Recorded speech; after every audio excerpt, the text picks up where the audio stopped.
My name is Sarah Mitchell. I was 34 years old, worked as a financial analyst, and believed I understood risk better than most people. I tracked every dollar, paid every bill on time, and after 6 years of marriage, I trusted my husband's family enough to leave my purse on the bedroom dresser without thinking twice. I never imagined that one night would cost me $9,000. It started at exactly 3:07 in the morning. I woke up because I thought I heard footsteps outside our bedroom. I looked toward the hallway. Everything was dark. The guest room door was closed. My husband, Daniel, was asleep beside me. I checked my phone. No messages, no alerts. I convinced myself I had imagined the sound and went back to sleep. The next morning, I was making coffee when my phone vibrated.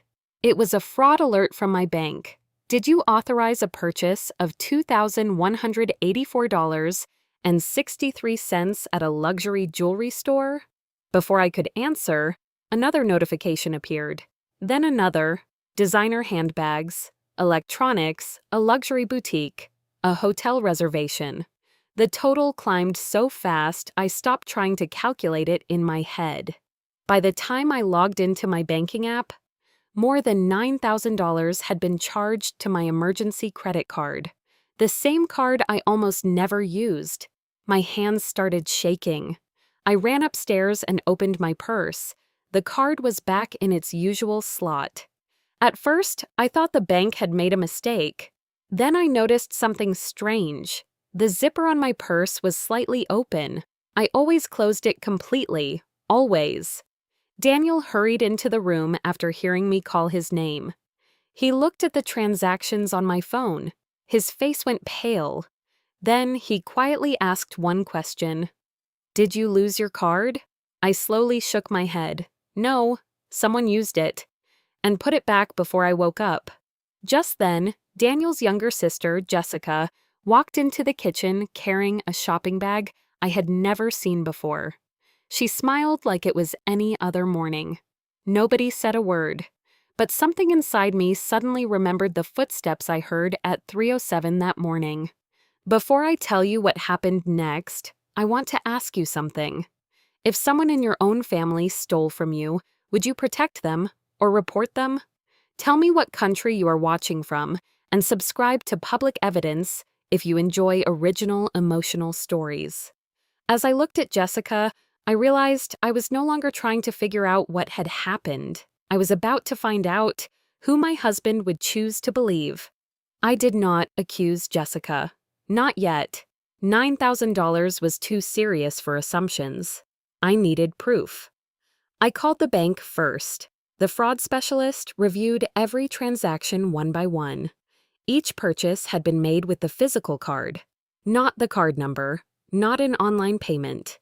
The actual card had been inserted into payment terminals. That meant one thing: someone had taken it, then quietly returned it before morning.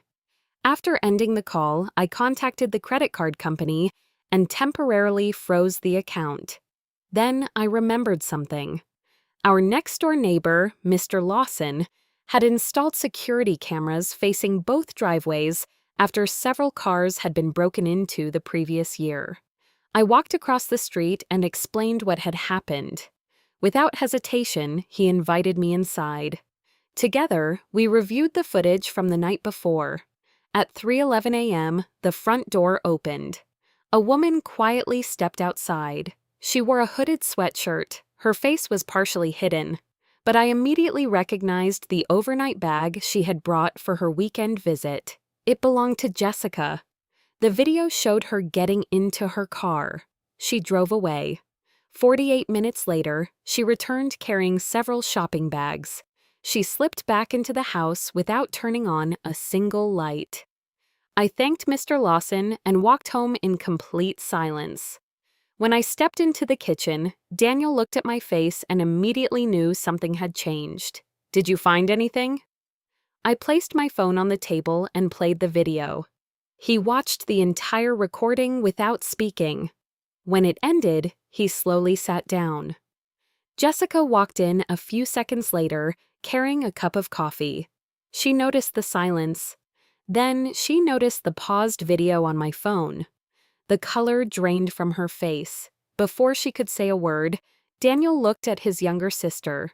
"Jessica, please tell me there is another explanation." She looked from him to me, then back again. For several long seconds, she said nothing. Finally, she whispered, "I was going to put everything back before anyone noticed."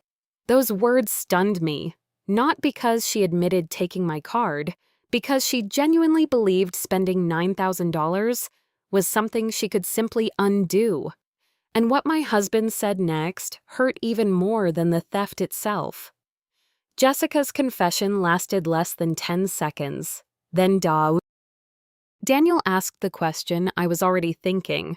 "Put everything back? What exactly did you mean by that?" Jessica slowly sat down. She looked terrified. Not because she had been caught, because for the first time in her life, no one was rushing to rescue her. She admitted she had been denied another personal loan the previous week. Her credit cards were maxed out. Collectors had started calling. She wanted one last weekend to feel like everything was normal. She convinced herself she could return the expensive items before my billing statement arrived. The charges would disappear. No one would ever know. I stared at her in disbelief. $9,000 was not a misunderstanding. It was a choice. Then something unexpected happened. Daniel quietly rubbed his forehead and whispered, "Not again." I looked at him. "What do you mean, not again?" The room fell silent. Jessica looked away.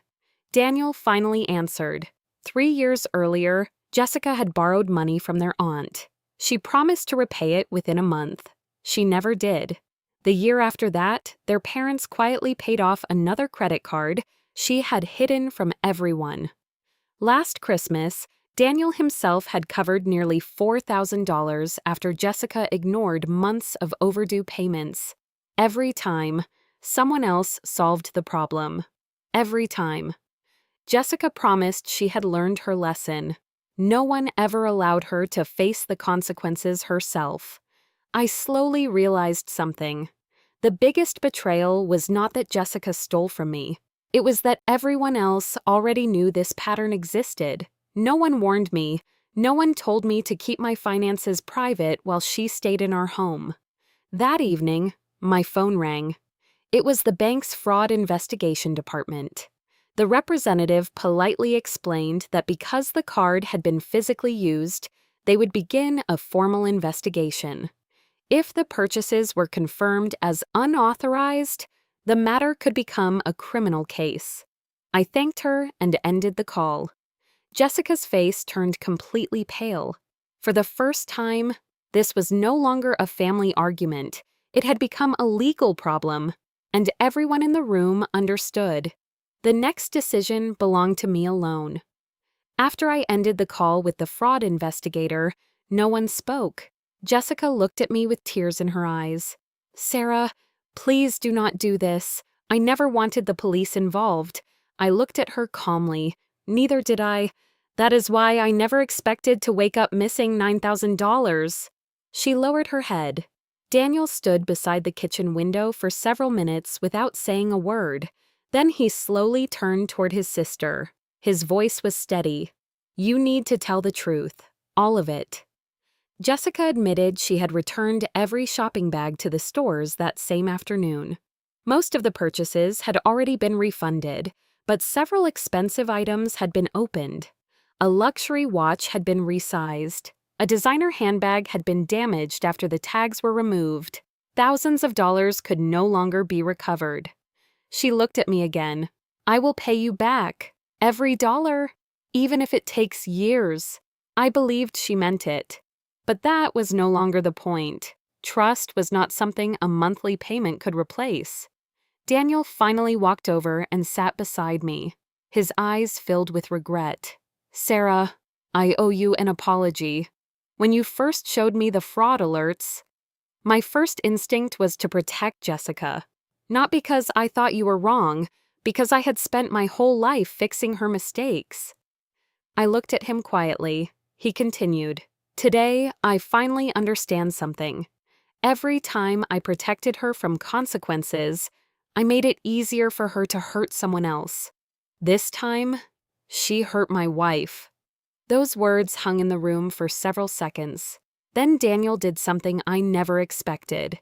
He picked up the phone, called the bank's fraud department, placed the phone in front of me, then quietly said, "This decision belongs to you. No matter what you choose, I will support you." For the first time since the nightmare began, I felt like my husband was standing beside me instead of standing between us. I picked up the phone, took a deep breath, and made the decision that would change every relationship in our family. Not because I wanted revenge, because someone finally had to stop confusing love with protecting the wrong person. I completed the fraud report that same afternoon. Not because I wanted to punish Jessica, because the truth deserved to be documented. The bank completed its investigation over the following weeks. The security footage, the purchase records, the store receipts, everything matched Jessica's own admission. Most of the money was recovered through refunds. The remaining balance became Jessica's responsibility. She signed a repayment agreement and accepted full financial responsibility for every dollar thus. A repayment agreement and accepted full financial responsibility for every dollar that could not be recovered. No one argued. No one asked me to change my mind. For the first time, everyone understood that protecting someone from consequences had never been an act of love. It had been an act of avoidance. Several weeks later, Jessica asked if we could meet for coffee.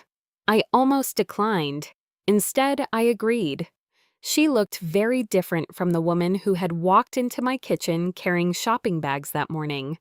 She had sold her designer clothes, taken a second job, canceled every unnecessary expense. Then she quietly said, "I kept thinking the worst thing I stole was your credit card. I was wrong. I stole the feeling that you were safe in your own home." I appreciated her honesty. But trust is not rebuilt by one conversation. It is rebuilt one decision at a time. When I returned home that evening, Daniel was waiting for me on the front porch. He handed me a small gift box. Inside was a new leather wallet. I smiled. "You did not have to buy this." He shook his head. "It is not about replacing what was in your purse. It is about reminding you that your home should never be a place where you have to protect yourself from your own family." That sentence stayed with me. Months passed. Jessica never missed a repayment. Daniel never again asked me to ignore something that crossed my boundaries. And for the first time since we were married, I felt that my husband was protecting our marriage instead of protecting family secrets. Looking back, people often ask whether $9,000 changed my life. The answer is no. Money can be earned again. What changed my life was discovering that trust is not measured by what someone says when everything is easy.